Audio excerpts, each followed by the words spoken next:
नमस्कार, आप देख रहे हैं आज तक। आपके साथ मैं हूं सईद अंसारी। स्वागत है आपका। रात के 10 बज रहे हैं। आप आज तक पर देख रहे हैं दस्तक, जहां आज दस्तक देनी है उस चूक के विरुद्ध जिसके कारण दावा है कि 15 दिन के भीतर हर पर्व पर हिंसा की खबरें आ रही हैं। इसे भारत के नक्शे पर हम आपको दिखाते हैं।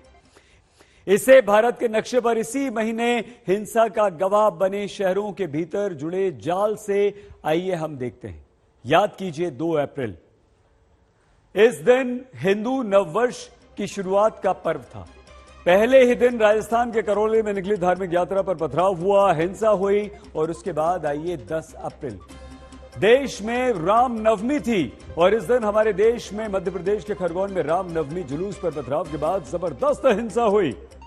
गुजरात के आनंद में के खंबात और साबरकांठा के हिम्मतनगर में रामनवमी पर हिंसा की घटनाएं सामने आई तो पश्चिम बंगाल के हावड़ा में वीएचपी की रैली के दौरान सांप्रदायिक तनाव फैला और हिंसा हुई। झारखंड के लोहरदग्गा में इसी तरह की घटना सामने आई तो बिहार के मुजफ्फरपुर में भी 2 पक्षों के लोग आमने सामने आ गए। फिर आती है तारीख 16 अप्रैल, जब हनुमान जयंती के दिन दिल्ली के जहांगीरपुरी में शोभा यात्रा निकालने के दौरान हिंसा होती है। 2 अप्रैल से 16 अप्रैल के बीच हर पर्व पर हिंसा की लगभग एक सी कहानी हमें दिख रही है और फिर 15 दिन के भीतर हुई इन सभी हिंसक घटनाओं में चूक आखिर कहां हो रही? दिल्ली हिंसा में पकड़े जाने के बाद पुष्पा फिल्म के हीरो की तरह खुद को झुकेगा नहीं स्टाइल में एक्शन करके दिखाने वाला शख्स अंसार, दिल्ली की जहांगीरपुरी हिंसा में जिसे मुख्य आरोपी पुलिस बताती है। इसी अंसार को ओवैसी दंगा रोकने वाला कहते हैं। हिंसा में जख्मी विश्व हिंदू परिषद के उमाशंकर दुबे हिंसा भड़काने वाला बताते हैं। एक लड़का है अंसार, उसका वीडियो है क्या कमिश्नर पुलिस नहीं देखते क्या, अमित शाह नहीं देखते क्या, इंटेलिजेंस नहीं देखता? वो अंसार को भी नहीं क्यों बनाए? वो अंसार तो उस प्रोसेशन में एक लड़का था जिसके हाथ में इतना बड़ा तलवार थी, उसको समझा रहा है कि बेटा ऐसा काम नहीं करना, हम यहां पर मिलकर रहे थे, भारत हमारा वतन है, उसको मेनू क्यों बनाते?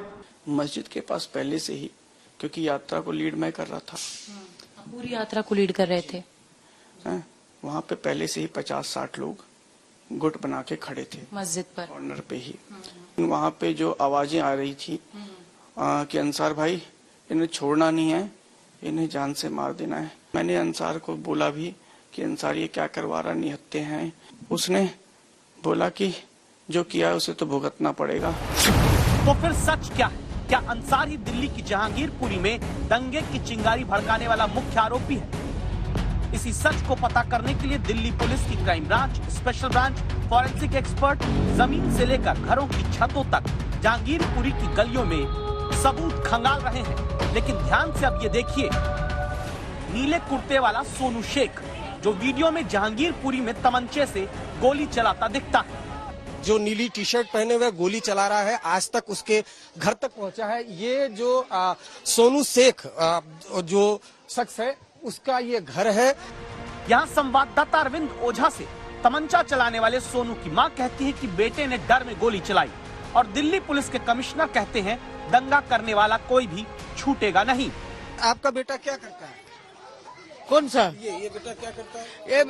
ये बेटा तो चिकन दुकान है। अच्छा, हाँ। तो ये कैसे वहाँ भीड़ में पहुँच गए? ये भीड़ में पहुंच गया, बोले हिंदू मुस्लिम में लड़ाई हो रहा, तो वो रोजा खुलने का टाइम हो गया, कोई बच्चा से वो ये छीन के वो गुस्सा में वो चलाने लग गया, तो किसी को चोट नहीं लगा, कुछ नहीं लगा। ऐसे धमकी दे रहा। जब बजरंग बली सब आया मानने को, तो हमारा लड़का उसको होते डर देने के लिए ऐसा बंदूक चलाया। 3 फायर आर्म्स सीज किए हैं और 5 सोर्ड्स सीज की गई हैं। इसमें कोई भी आरोपी, चाहे वो प्रत्यक्ष रूप से उसने पार्टिसिपेट किया हो या परोक्ष रूप से पार्टिसिपेट किया हो, छूटे नहीं। तो फिर सच क्या है? दिल्ली के जहांगीरपुरी में दंगे और गोली की नौबत क्यों आई? इसी सच को पता करने के लिए दिल्ली पुलिस की 14 टीम लगी है। एक एक वीडियो खंगाल रही है, सबूत जुटा रही है। एक भी आरोपी के बारे में वीडियो और दूसरे सबूतों से मिलान होता है तो तुरंत उसे उठाकर अपने शिकंजे में पुलिस ले लेती है। असली सवाल का जवाब मिलना अब भी बाकी है। सवाल इस बात का कि जब 2 अप्रैल को करौली में हिंदू नववर्ष के दिन शोभा यात्रा निकलने के दौरान हिंसा हो चुकी थी। जब 10 अप्रैल को खरगोन से हावड़ा तक, लोहरदगा से आणंद तक, साबरकांठा से मुजफ्फरपुर तक रामनवमी पर हिंसक झड़प देखी जा चुकी थी। फिर देश की राजधानी में दिल्ली के बीचों बीच हनुमान जयंती के दिन बिना इजाजत शोभा यात्रा तनाव भरे इलाके से निकलने देना ही क्या दिल्ली पुलिस की सबसे बड़ी चूक है? इन्होंने परमिशन नहीं ली थी तो इनके खिलाफ अकॉर्डिंगली लीगल कार्रवाई की गई है और परमिशन नहीं लेने के बावजूद प्रशासन चूंकि निकल गया था तो पुलिस की ये ड्यूटी थी कि उसको शांति से निकालें और चूंकि इंसिडेंट हुआ है तो उसको अकॉर्डिंगली पुलिस ने उस वक्त हैंडल भी किया है। आम आदमी की गर्दन में तलवार लग जाती है, 8 पुलिस वाले जख्मी हो जाते हैं। गलियों में एक साथ रहने वाले लोगों के बीच ही लंबे वक्त तक अब ना भरी जाने वाली खाई गहरी हो जाती है। दस्तक देता सवाल यह है, जब 15 दिन में 7 राज्यों के भीतर हिंसा दिखी, फिर भी दिल्ली में बिना इजाजत क्यों तनाव भरे इलाके से यात्रा निकलने दी गई? क्या धार्मिक यात्राओं के निकलने के दौरान ध्यान दी जाने वाली मूल सावधानियों यानी स्टैंडर्ड ऑपरेटिंग प्रोसीजर का ध्यान दिल्ली में पुलिस ने नहीं रखा? और तीसरा सवाल, क्या पुलिस की चूक का नतीजा ही धार्मिक तनाव का कारण है? आज तक संवाददाता अरविंद ओझा, तंसीम हैदर, तेजश्री पुरंदरे और सुशांत मेहरा आपको ये पूरी कहानी आज बताने वाले हैं। अब खबर यह है कि गृह मंत्री अमित शाह ने पुलिस अधिकारियों से बात की है, दंगाइयों पर कड़ी कार्रवाई के निर्देश दिए हैं। गृह मंत्री अमित शाह ने कहा है कि ऐसी कार्रवाई दंगाइयों पर होनी चाहिए जो मिसाल बने। ये बात सच है कि बहुत कम समय में दिल्ली पुलिस के जवानों ने जहांगीरपुरी में भड़की हिंसा को न सिर्फ काबू किया बल्कि उसके बाद इलाके में हिंसा की एक भी घटना को पिछले 3 दिन में पनपने भी नहीं दिया। लेकिन समाज में विभेद करने वालों ने किस बात का फायदा उठाया, हमारी इस रिपोर्ट में आप देखिए।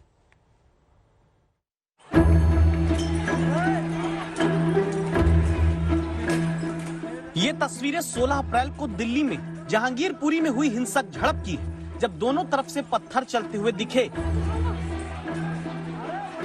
अब इसके 3 दिन बाद की तस्वीर देखिए,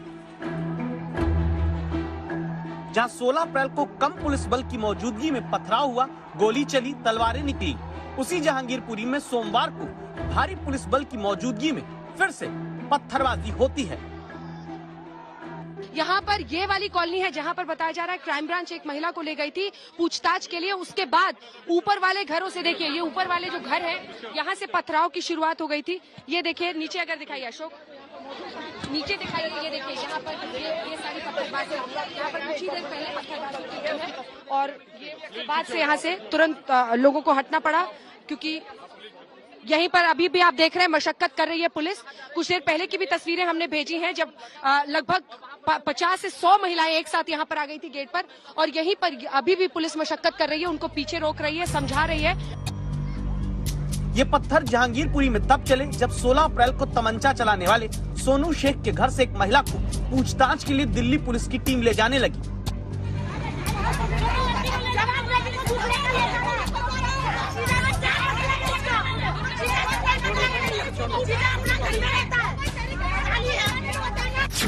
पहला सवाल यही है, जिस जहांगीरपुरी में दिल्ली के भारी पुलिस बल की मौजूदगी के बावजूद पथराव की नौबत आ जा रही है, क्या ऐसे इलाके से बिना इजाजत शोभा यात्रा निकलने देनी चाहिए थी? आप कल्पना कीजिए, भारी तादाद में यहाँ पुलिस बल की तैनाती है, मीडिया का भारी जमावड़ा है। इस तरफ की तस्वीर दिखाइए, इस तरफ ये दिखाइए, ये रिजर्व्ड आर्म फोर्स किस तरह से यहाँ पर पहुंच चुके हैं और ये तमाम लोग इस वक्त यहाँ पर पहुंचकर सुरक्षा के इंतजाम, क्योंकि पत्थरबाजी हो गई है उसके बाद से अपना हेडगियर पहनकर ये लोग यहाँ पर पहुंचे हैं। इन्होंने परमिशन नहीं ली थी तो इनके खिलाफ अकॉर्डिंगली लीगल कार्रवाई की गई है और परमिशन नहीं लेने के बावजूद प्रशासन चूंकि निकल गया था तो पुलिस की ये ड्यूटी थी कि उसको शांति से निकालें और चूंकि इंसिडेंट हुआ है तो उसको अकॉर्डिंगली पुलिस ने उस वक्त हैंडल भी किया है। नया जुलूस नहीं निकल सकता है, जुलूस परंपरागत ही होने चाहिए। अगर परंपरागत नहीं तो जुलूस नहीं निकल सकता है। और पहले कितना फोर्स लगता था, अब कितना लग रहा है, और कोई नया जुलूस निकल रहा है तो ये मान के चलिए कि लोगों के इरादे नेक नहीं है, इसलिए उसके बारे में फौरी कार्रवाई होनी चाहिए। नाजायज जुलूस नहीं निकलना चाहिए और अगर नाजायज निकला है तो उसके बारे में कार्रवाई करें। कार्रवाई तो अब दिल्ली पुलिस ने की है। 16 अप्रैल की हिंसा जिस शोभा यात्रा के दौरान हुई उसे बिना इजाजत निकालने वाले आयोजक विश्व हिंदू परिषद के प्रेम शर्मा के खिलाफ मामला दर्ज किया। इस दौरान आरोप दिल्ली पुलिस पर लापरवाही के और भी लगते हैं। रैली जो पहली निकली थी वो बहुत अच्छी निकली थी, उसके बाद जो दूसरी रैली निकली वो भी सही निकली, बट तीसरी रैली में क्या पंगा हुआ ये समझ नहीं आया। ये किसने पहले पत्थर मारा, ये वहाँ से पत्थर आया या वहाँ से पत्थर आया। यहाँ अगर पुलिस शुरू से अपनी जिम्मेदारी निभाती तो ये लोग तो एक बार नहीं बताया, लोगों ने सुबह 1 बजे जुलूस निकाला, फिर 4 बजे जुलूस निकाला, फिर 6 बजे जुलूस निकाला। इसीलिए आपको सवाल नंबर 2 से ये जानना जरूरी है कि किसी धार्मिक यात्रा को पुलिस से कैसे इजाजत मिलती है। क्या कभी भी कोई भी अपने धर्म की धार्मिक यात्रा लेकर निकल सकता है? हफ्तों पहले तैयारी हो जाती है। हर थाने में हिंदुस्तान के 6-7 रिकॉर्ड ऐसे होते हैं जो कि इस तरीके के त्योहारों के बारे में लेखा जोखा और जानकारी रखते हैं। इन सबको पढ़ने के बाद जुलूस के रूट के ऊपर एक तो कोई नई चीज नहीं हो सकती है। हर थाने में त्योहार रजिस्टर होते हैं, उसमें सब रजिस्टर्ड होता है कि पिछले साल इस मौके पर कौन कौन से त्योहार निकले और उसमें क्या क्या पुलिस बंदोबस्त किया गया। अगर ये शोभा यात्रा पहले नहीं निकली थी और इसमें बड़ी संख्या में लोग सम्मिलित हुए, ये दिल्ली पुलिस की मैं कमी मानता हूँ। ये बात खुद पुलिस विभाग की जिम्मेदारी यूपी में बड़े स्तर पर निभाने वाले 2 पूर्व डीजीपी कहते हैं। तो क्या दिल्ली पुलिस की चूक का नतीजा है जहांगीरपुरी की हिंसा? इसी हिंसा में तीसरी शोभा यात्रा को लेकर निकले दल की अगुवाई बीएचपी के उमाशंकर दुबे कर रहे थे, जिनकी गर्दन पर तलवार का जख्म है। इनकी बात सुनिएगा। वहाँ पे जो आवाजें आ रही थी कि अंसार भाई इन्हें छोड़ना नहीं है, इन्हें जान से मार देना है। अंसार के हाथ में डंडा या कुछ ऐसा हॉकी टाइप का कुछ था है? तो मैंने अंसार को बोला भी कि अंसार ये क्या करवा रहा, निहत्ते हैं। उससे मैंने इतनी देर में उसने मेरा हाथ छुड़ा के वो दूसरी तरफ भागा, तब तक मेरी गर्दन पे तलवार से पीछे से किसी ने वार किया। आपने अंसार को बोला था कि ये हिंसा नहीं होनी चाहिए, रोकना चाहिए, कुछ कहा था उसने उस वक्त? उसने बोला कि जो किया है उसे तो भुगतना पड़ेगा। ये अंसार के शब्द थे? अंसार के शब्द थे। हाँ, ये बोल के वो दूसरी तरफ भागा, पीछे से मेरे पर हमला हुआ। जहांगीरपुरी हिंसा के बाद जो लोग अब तक पकड़े गए उनमें 8 लोगों का पुराना आपराधिक रिकॉर्ड रहा है, जिनमें से मुख्य रूप से पकड़े गए अंसार और असलम दोनों का पुराना आपराधिक इतिहास रहा। अब तक की जांच में खुलासा हुआ है कि अंसार और असलम ही इस हिंसा के मास्टरमाइंड थे। जैसा कि दिल्ली पुलिस ने एफआईआर में खुलासा किया है कि अंसार अपने साथ 3-4 लड़कों को लेकर आया और शोभा यात्रा में जो लोग शामिल थे उनके साथ बहस की, जिसके बाद हिंसा हुई। अदालत में भी बाकायदा दिल्ली पुलिस ने खुलासा किया है कि दरअसल अंसार ही और असलम ही इस पूरी हिंसा के मास्टरमाइंड है। 15 अप्रैल को शोभा यात्रा की उनको जानकारी मिली थी। इसीलिए दिल्ली पुलिस की चूक पर सवाल उठाती तीसरी थ्योरी यह है, क्या धार्मिक यात्रा निकलने देने से पहले आपराधिक रिकॉर्ड वालों पर निगरानी की प्रक्रिया पुलिस ने नहीं अपनाई थी? रजिस्टर्ड बदमाशान, पुराने पेशेवर बदमाश, चाकूबाज, इस तरीके के जो शातिर अपराधी जिनका नाम कभी आया हो, 25 साल में भी आया। पुलिस में जो जन्म कुंडली होती है वो जीवन पर्यंत रहती जब तक मुलजिम जिंदा है। उसकी हिस्ट्री शीटें, उसके आधार पर लिस्ट बना करके उनको प्रिवेंटिव अरेस्ट। मुश्किल यह है कि एक भी प्रिवेंटिव अरेस्ट का ना होना, एक भी नाजायज हथियार का बरामद न होना, यह दिखाता है कि कहीं पुलिस की कार्रवाई में चूक थी, क्योंकि ये सब चीजें बहुत जरूरी होती हैं। Preventive arrest, preventive detention, recovery of illicit arms and weapons. निश्चित तौर पर अगर हनुमान जयंती के दिन शोभा यात्राओं को इजाजत देने के बाद स्थानीय पुलिस तय नियमों के साथ अपराधियों पर नजर रखती, अवैध हथियारों की धरपकड़ करती, तो हिंसा भड़कने से जहांगीरपुरी में रोकी जा सकती थी।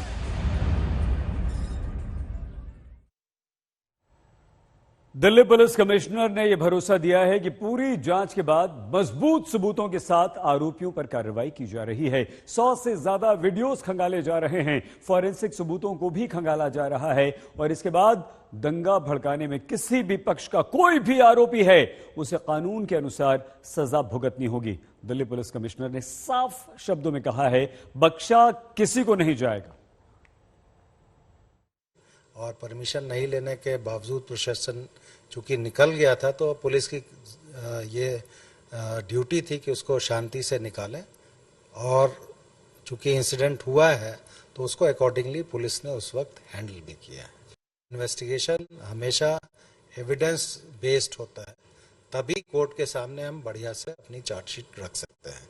इसीलिए क्राइम ब्रांच को इन्वेस्टिगेशन सौंपा गया है और तफ्तीश बहुत अच्छे से फेयरली प्रोफेशनल मैनर में हम लोग कर रहे हैं। हमने जितने लोगों को अरेस्ट किया है उसमें दोनों पक्ष के लोग हैं। जिन लोगों ने वहाँ पे हुड़दंग किया या कायदा अपने हाथ में लिया वो किसी भी पक्ष के नहीं हो, हम तो उनको जो आरोपी के तौर पे ट्रीट करते हैं और उसी तरह की कानूनी कार्रवाई आगे करते हैं। पक्ष हो या धर्म हो या जाति हो, इस आधार पे इन्वेस्टिगेशन नहीं होता है।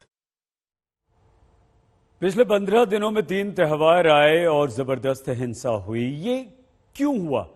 कैसे हिंसा हथियार बन गई? 2 अप्रैल की बात करें एक बार फिर से हम अगर आपको बताएं उसी नक्शे के द्वारा। ये देखिए यहाँ पर 2 अप्रैल को इस दिन हिंदू नववर्ष की शुरुआत का पहला पर्व था और पहले दिन राजस्थान के करौली में एक धार्मिक यात्रा निकली, पथराव हुआ, हिंसा हुई। 10 अप्रैल को रामनवमी थी और देश के विभिन्न हिस्सों में रामनवमी मनाई जा रही थी। मध्य प्रदेश में भी, मध्य प्रदेश के खरगोन में रामनवमी के जुलूस पर पथराव के बाद हिंसा हुई और गुजरात के आनंद के खंभात में, साबरकांठा के हिम्मतनगर में रामनवमी के दिन ही हिंसा की घटनाएं हुई। तो पश्चिम बंगाल के हावड़ा में वीएचपी की रैली के दौरान सांप्रदायिक तनाव फैला और हिंसा हुई। झारखंड के लोहरदग्गा में भी ऐसे ही हुआ और इसी तरह की घटना झारखंड के लोहरदग्गा में भी हुई। तो बिहार के मुजफ्फरपुर में 2 पक्ष भी भिड़ गए, वहां पर भी हिंसा हुई, आमने सामने आ गए। और उसके बाद 16 अप्रैल, 10 अप्रैल के बाद 16 अप्रैल मतलब हनुमान जयंती, जब ये तस्वीर आपके सामने, ये वीडियो हमारे सामने यहां पर चल रहा है, दिल्ली में हनुमान जयंती यानी कि जहांगीरपुरी में शोभा यात्रा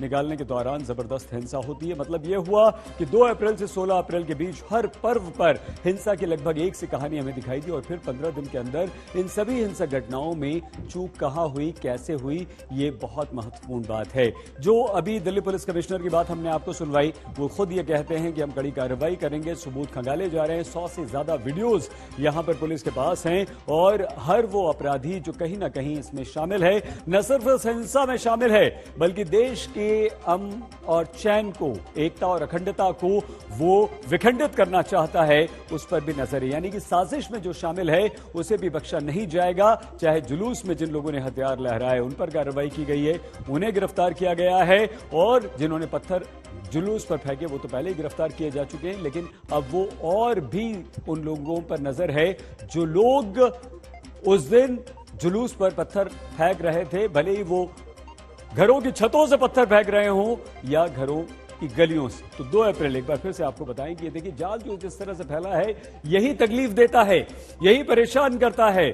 2 अप्रैल को इसी दिन सबसे पहले, हम 15 दिन की बात कर रहे हैं, राजस्थान का करौली जबरदस्त हिंसा की आग में यहां पर झोंक दिया गया लोगों को। धार्मिक यात्रा पर पथराव हुआ, हिंसा हुई, 2 अप्रैल को हुआ और उसके बाद लगातार रामनवमी का त्योहार, ये पर्व 10 अप्रैल को था और मध्य प्रदेश के खरगोन में जो हुआ वो जुलूस पर पथराव के बाद जबरदस्त हिंसा यहां पर हुई। और इसके बाद गुजरात चलिए, आनंद के खंभात की खबरें हमने आपको दिखाई, बनास कांठा के हिम्मतनगर की खबरें हमने आपको दिखाई, रामनवमी का ही दिन था, वहां पर भी जबरदस्त हिंसा हुई। तो पश्चिम बंगाल हावड़ा में विश्व हिंदू परिषद एक रैली निकाल रहा था और वहां पर सांप्रदायिक तनाव फैल गया और उसके बाद हिंसा हुई। झारखंड के लोहरदग्गा में भी इसी तरह हुआ।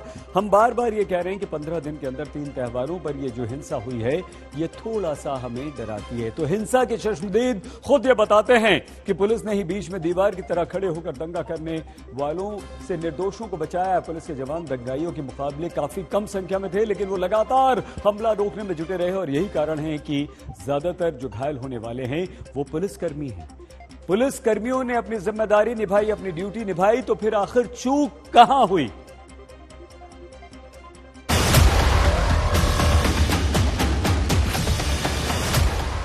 फॉरेंसिक की टीम दिल्ली में जहांगीरपुरी के उसी इलाके में पहुंच जाती है जहां शनिवार को शांति भंग,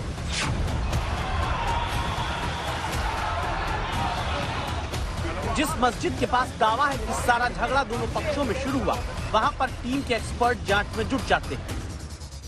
इन्हीं गलियों से पत्थरबाजी हुई थी। आरोप है कि हिंसा में, और जिस तरह से वीडियो में एविडेंस है कि जमकर गोली चली थी, तलवार, जो हिंसा में शामिल लोग थे वो तलवार लिए हुए थे।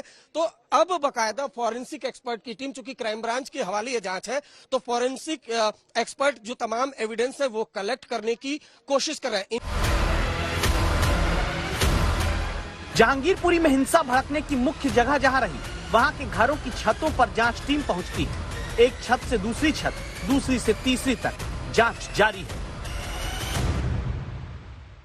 इन्हीं छत से पत्थरबाजी हुई है, तो देखिए छत के ऊपर भी पुलिस के आपको जवान दिखाई दे रहे होंगे, उसके अलावा फॉरेंसिक एक्सपर्ट दिखाई दे रहे होंगे और छानबीन की जा रही है, पूछताछ करने की कोशिश की जा रही है, एविडेंस कलेक्ट करने की कोशिश की जा रही है। क्योंकि आपको बताऊं, कई ऐसे वीडियो आए थे जिसमें आपने देखा होगा कि किस तरीके से बकायदा पत्थरबाजी हो रही थी छत से। ये देखिए फोटोग्राफी भी यहाँ पर जो फॉरेंसिक एक्सपर्ट है वो कर रहा है, चूंकि ऊपर से नीचे की तरफ स्टोन पेल्टिंग हुई थी, तो ऐसे में जो तमाम फॉरेंसिक एक्सपर्ट है, ये देखिए छत से बकायदा वो फॉरेंसिक एक्सपर्ट फोटोग्राफी करता हुआ दिखाई दे रहा है। कई घंटे तक सबूतों को इकट्ठा करने के बाद फॉरेंसिक की टीम जब निकली तो उसके पास ये बैग, इसी बैग में जहांगीरपुरी हिंसा के दोषियों को कड़ी सजा दिलाने वाले सबूत, दावा है कि कैद है।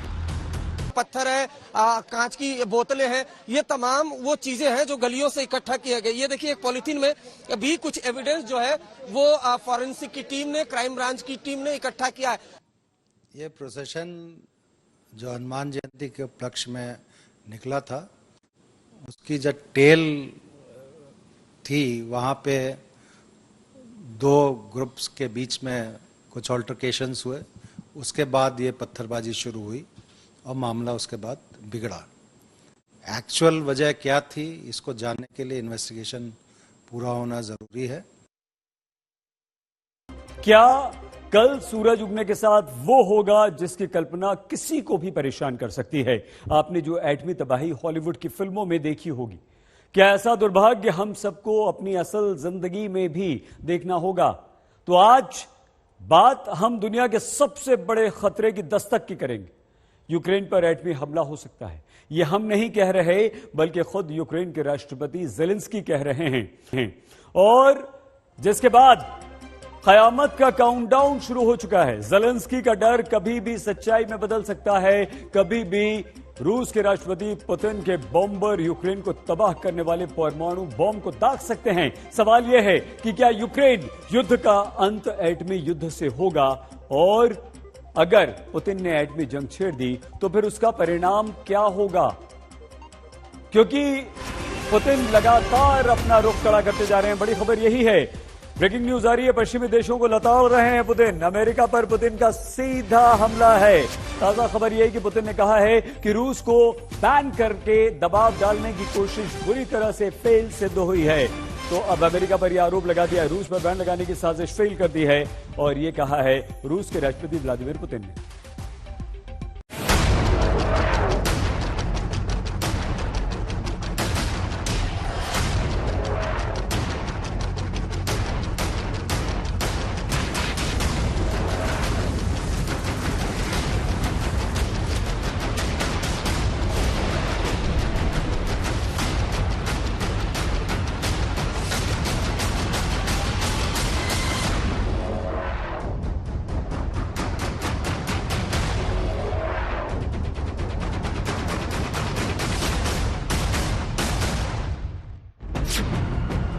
किसी भी वक्त यूक्रेन पर एटमी मिसाइलों से वार होगा।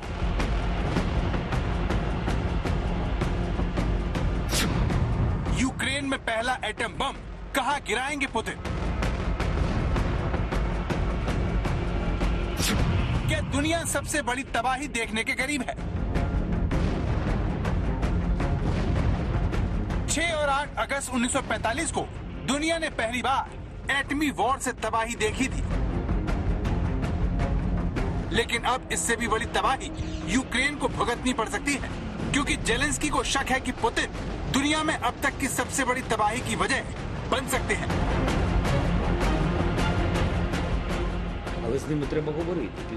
रूस का परमाणु हथियारों का इस्तेमाल करेगा, इसका इंतजार करने की जरूरत नहीं है। दुनिया को इंतजार नहीं करना चाहिए। सवाल ये है कि पुतिन एटम बम का इस्तेमाल क्यों करेंगे, और वो ऐसा करने वाले हैं, इसके क्या सबूत है? पुतिन को करीब से जानने वालों का मानना है कि रूस के सर्वे सर्वा के पास न्यूक्लियर विकल्प को आजमाने की कई वजह हैं। यूक्रेन पर रूस के हमले को 54 दिन बीत चुके हैं, फिर भी वो उसे हरा नहीं पाए हैं। इससे पुतिन बहुत ज्यादा हताश है। यूक्रेन में रूस की सेना को बड़े नुकसान से सुपर पावर की इमेज ध्वस्त हो गई है। रूस में पुतिन की छवि को भी बड़ा धक्का लगा है, जिससे पुतिन की स्थिति कमजोर हुई है। यूक्रेन को दुनिया भर से हथियार मिलने से भी पुतिन खासे नाराज है और वो नाटो में शामिल होने वाले अपने पड़ोसियों को सबक सिखाना चाहते हैं। पुतिन की ये ख्वाहिश दुनिया को भारी पड़ सकती है, क्योंकि अब दुनिया में रूस इकलौती परमाणु शक्ति नहीं है। इसलिए यूक्रेन में परमाणु हमला दुनिया को सबसे भयानक युद्ध की तरफ धकेल सकता है, जिसकी आशंका से जेलेंस्की घबराए हुए हैं। रूस का परमाणु हथियारों का इस्तेमाल करेगा, इसका इंतजार करने की जरूरत नहीं है। दुनिया को इसके लिए कई तरह से तैयार रहना चाहिए। रूस से बातचीत कर कागजों पर दस्तखत का इंतजार नहीं करना चाहिए। उनकी इकोनॉमी को ध्वस्त कर देना चाहिए ताकि वो इसके बारे में सोच भी न पाए। मेरी बात माने, रूस किसी भी तरह के हथियार का इस्तेमाल कर सकता है।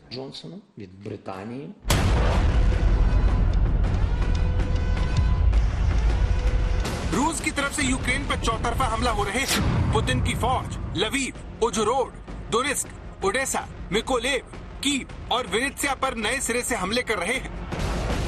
कई जानकार मानते हैं कि पुतिन इस तरह यूक्रेन में अपनी भड़ास निकाल रहे हैं, क्योंकि अभी तक उनके पास कहने को कुछ भी नहीं है। इसीलिए दावा है कि उन्होंने अपना आखिरी हथियार आजमाने का फैसला कर लिया है, जिसमें सबसे बड़ी वजह मोस्कवा युद्धपोत का इस तरह से डूबना है। ये रूस के अहम युद्धपोत मोस्कवा के जलने की तस्वीर है। आप देख सकते हैं कि मोस्कवा में धुआं निकल रहा है। मोस्कवा डूबने से पुतिन की छवि को बहुत बड़ा झटका लगा है, जिसे कम करने के लिए पुतिन के न्यूक्लियर बॉम्बरों को यूक्रेन के बॉर्डर पर भेज दिया गया है। खबर है कि रूस के परमाणु हमला करने में सक्षम बॉम्बर यूक्रेन के बॉर्डर पर देखे गए हैं। यूक्रेन युद्ध में रूसी टुपोलेव Tu-22M3 बॉम्बर का मैदान में उतरना बहुत अहम है, क्योंकि ये बॉम्बर इतना खतरनाक है कि ये एक बार की उड़ान में रूस से अमेरिका तक परमाणु हमला कर सकता है। Tu-22M3 को सोवियत संघ के जमाने के Tu-22M से विकसित किया गया है, जो सुपरसोनिक स्पीड 5100 किलोमीटर की दूरी तक हमला करने में सक्षम है। परमाणु हमला करने में सक्षम इस घातक बॉम्बर की अधिकतम रफ्तार 2300 किलोमीटर प्रति घंटा है। 40 मीटर लंबा और 34 मीटर चौड़ा ये बॉम्बर टर्बोजेट इंजन की मदद से उड़ता है। टुपोलेव Tu-22M3 बॉम्बर रडार की पकड़ से बचने के लिए काफी नीचे उड़ान भरने में सक्षम है। अमेरिका के नेतृत्व वाले सैन्य संगठन नाटो ने इसे बैकफायर सी का नाम दिया है। हाल ही में यूक्रेन ने आरोप लगाया कि रूस इस बॉम्बर से मारियुपोल शहर पर बमबारी कर रहा है, जिससे मारियुपोल का एक बड़ा हिस्सा खंडहर में तब्दील हो चुका है। ऐसे में पुतिन अपने सबसे बड़े बॉम्बर को मैदान में उतारकर अपने इरादे जता चुके हैं, जो CIA चीफ विलियम बर्न्स की आशंका को मजबूती देता है कि हताशा में पुतिन एटम बम का बटन दबा सकते हैं। आज तक ब्यूरो। तो क्या परमाणु हमला होगा? यह डर अब सभी को सता रहा है। लेकिन क्या आप जानते हैं कि दुनिया में सिर्फ 2 ही ऐसे देश हैं जिनके राष्ट्राध्यक्षों के पास एक ऐसा विमान है जिस पर परमाणु हमले का भी कोई असर नहीं होता। ये 2 देश हैं, रूस और अमेरिका, और इन 2 महाशक्तियों के पास ये ऐसे विमान हैं जिनका इस्तेमाल सिर्फ और सिर्फ एटमी वॉर के दौरान होता है। हम आपको बताते हैं। देखिए, रूस के ड्रम्सटे विमान आसमान में उड़ान भर रहे हैं। इन विमानों को विक्ट्री परेड में देखा गया है, जिसे एटमी हमले का संकेत माना जा रहा है। रूस के ड्रम्सटे विमान का नाम इल्यूशन सेकंड 80 है। इस पर परमाणु हमले का असर कोई नहीं होता। परमाणु हमला होने पर पुतिन इसमें उड़ान भरेंगे।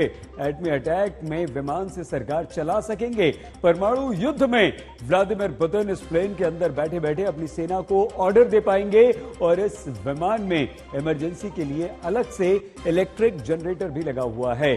तो क्या व्लादिमीर पुतिन ने एटमी अटैक की तैयारी पूरी कर ली है? सवाल यह है कि क्या वो पहला वार अब कहां करेंगे और कैसे करेंगे?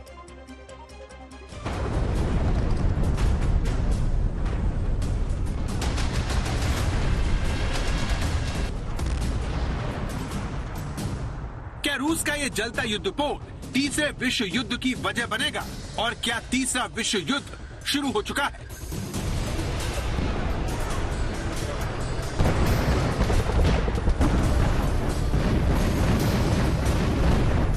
सवालों पर सीधे रूस से जवाब आया है, जिसे नजरअंदाज नहीं किया जा सकता।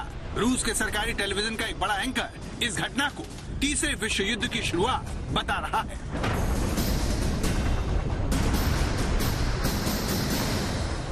कह रहा है कि तीसरा विश्व युद्ध शुरू हो चुका है।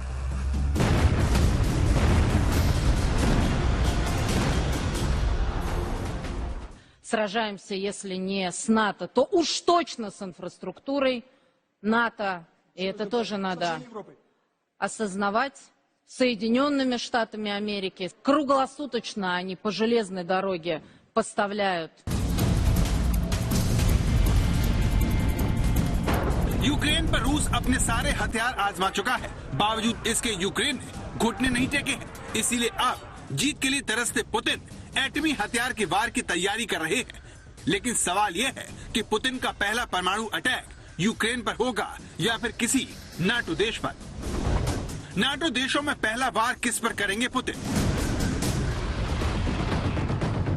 इन सवालों के जवाब से पहले वीडियो देखिए। पुतिन का ये वीडियो दुनिया को खौफ में डाल रहा है।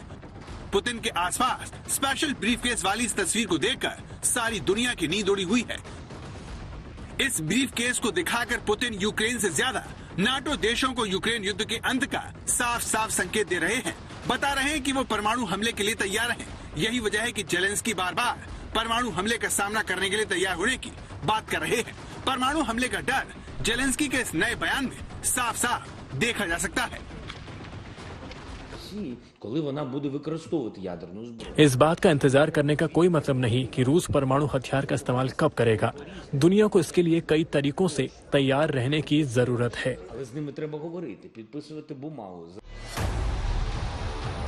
लेकिन पिछले कुछ दिनों में जिस तरह से पुतिन अपने न्यूक्लियर ब्रीफकेस का सार्वजनिक प्रदर्शन कर रहे हैं, वो अपने आप में काफी कुछ कहता है।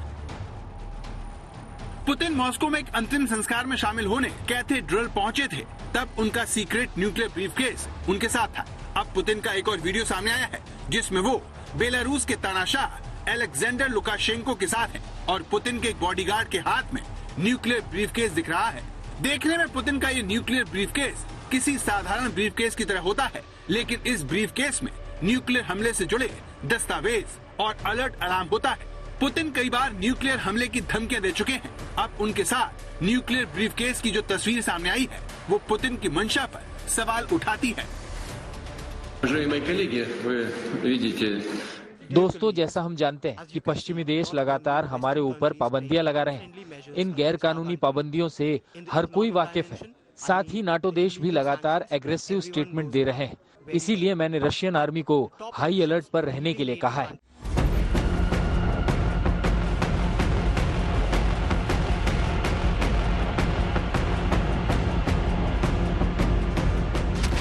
पुतिन चाहते हैं कि यूक्रेन जल्द से जल्द हार मान ले, लेकिन अमेरिका और नाटो देशों के हथियारों के दम पर यूक्रेन युद्ध में टिका हुआ है। इसलिए रूस पर नजर रखने वालों को शक है कि पुतिन का एटमी वार नाटो देशों पर भी हो सकता है।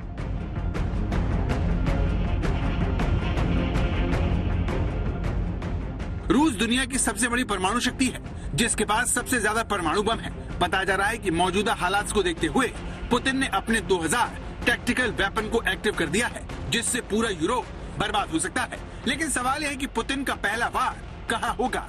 इस सवाल का जवाब इस तरह है। आशंका है कि अगर नौबत एटमी जंग तक पहुंची तो पुतिन का पहला वार ब्रिटेन के ऊपर होगा, जो लगातार खुलकर यूक्रेन को हथियार दे रहा है। वहीं पुतिन के गुस्से का दूसरा शिकार होने वालों में पोलैंड सबसे आगे है। इसकी सबसे बड़ी वजह यह है कि यूक्रेन को पोलैंड के जरिए ही नाटो देशों से हथियार मिल रहे हैं। यूक्रेन को मिलने वाले इन हथियारों पर अब रूस ने सख्त रुख अपना लिया है। उसने शुक्रवार को सीधे सीधे धमकी दी कि यूक्रेन को रूस के खिलाफ हथियार देने वालों पर वो सख्त रुख अपनाएगा। अब सवाल ये है कि क्या ये सख्त रुख एटमी हमला हो सकता है।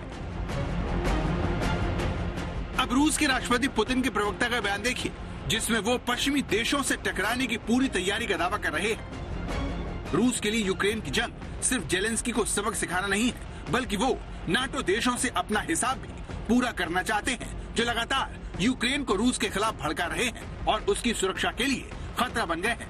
यूक्रेन को मिलने वाली अमेरिकी सैन्य मदद से भी पुतिन गुस्से में है और अपनी ताकत दिखाने के लिए शांत होने को तैयार नहीं है। इटली के पीएम मारियो दागी ने व्लादिमीर पुतिन से फोन पर बातचीत की और बताया कि पुतिन ना तो सीजफायर करने को तैयार है और ना ही जेलेंस्की से मिलने को तैयार है। 30 मार्च को पुतिन से बातचीत के बारे में इटली के पीएम ने बताया कि उन्होंने पुतिन से पूछा कि क्या आप जेलेंस्की से मुलाकात करेंगे। उन्होंने आगे कहा कि सिर्फ आप ही दोनों देशों के रिश्तों की इस उलझी गांठ को खोल सकते हैं। पुतिन ने कहा, ये जेलेंस्की से मिलने का वक्त नहीं है, क्या आप सीजफायर कर सकते हैं? इस पर पुतिन ने कहा कि नहीं, अभी उसका वक्त नहीं है। पुतिन का मकसद शांति नहीं है, यूक्रेन को बर्बाद करके उससे मिलने वाले प्रतिरोध को खत्म करना है, जिससे पुतिन अपनी कठपुतली सरकार वहां पर बैठा सके। ये खुलासा दुनिया के ऊपर मंडराते सबसे बड़े खतरे का काउंटडाउन है, जो बताता है कि पुतिन झुकने वाले नहीं है। यही वजह है कि पूर्वी यूरोप में नाटो के फाइटर जेट्स लगातार पेट्रोलिंग कर रहे हैं। लेकिन सवाल यह है कि अगर रूस के मुताबिक तीसरा विश्व युद्ध शुरू हो चुका है, तो फिर क्या अब बारी सबसे घातक हथियार से विध्वंस की है? आज तक ब्यूरो। तो रिपोर्ट में आपने देखा कि कैसे और क्यों यूक्रेन और नाटो देशों पर हमला हो सकता है और ये खतरा कितना बड़ा है, उसे समझने के लिए अब आप ये फैक्ट्स भी देखिए। रूस का सबसे खतरनाक न्यूक्लियर बॉम्बर Tu-22M3 यूक्रेन की सीमा के पास देखा गया है। 16 अप्रैल को ये स्मोलेंस्क और 18 अप्रैल को यानी आज इसे कालुगा में देखा गया, जो यूक्रेन की सीमा के बेहद नजदीक है। अब सवाल यह है कि कहीं ये विमान आसमान में यूक्रेन पर होने वाले परमाणु युद्ध का रिहर्सल तो नहीं कर रहे हैं। दर्शक में आज के लिए बस इतना ही। आप प्लीज अपना बहुत ख्याल रखिएगा। देखते रहिए आज तक।